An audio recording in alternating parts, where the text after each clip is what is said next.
Thank you, gentlemen. Thank you, Provost Sullivan. I too would like to welcome our candidates. Gentlemen, we're honored by your presence tonight, and all Minnesotans are grateful for your public service. I don't think we say that often enough.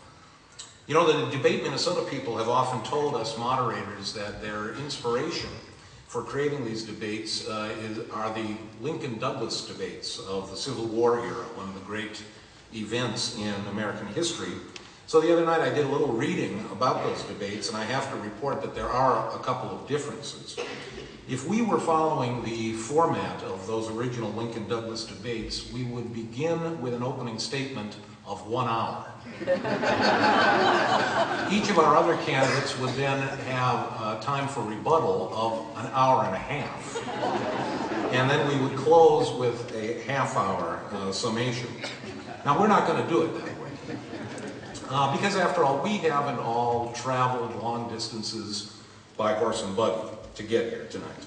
We've merely driven through rush hour traffic in the Twin Cities, which only feels like horse and buggy travel.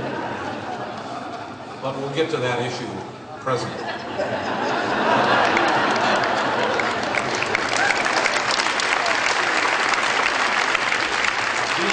Here's the format that we will use. We'll begin our debate with candidate opening statements. Each candidate will have 2 minutes.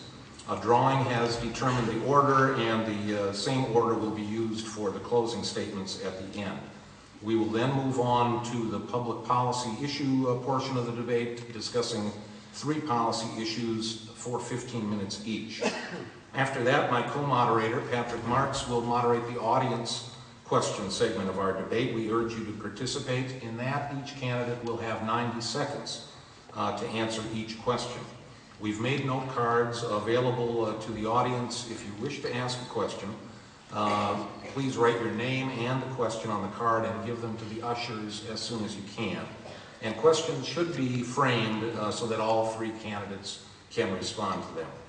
After the audience questions, each candidate will have 2 minutes for a closing statement, which they may use as they see fit. Then we'll have a few closing remarks and we'll wrap things up. Our timekeeper tonight is Doug Krukowski.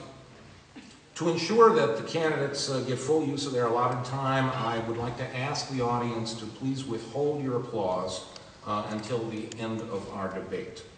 Further, we hope that you too will become supporters of the goals of Debate Minnesota, which is to promote civility in the political process, to provide a platform for a fair, informative, and in-depth discussion of ideas, to encourage public participation in the election process, and to help restore public confidence in government and our leaders by raising the level of political discourse.